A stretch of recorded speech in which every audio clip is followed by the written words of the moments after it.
My pen sonder ink het vir jou kom skryf. Oor jou hare, jou wese en oor 'n lyf.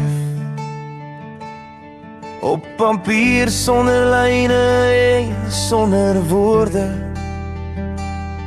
Vir musiek sonder note en sonder akkoorde. My pen sonder ink het vir jou brief kom skryf, omdat daar meer in was as net jou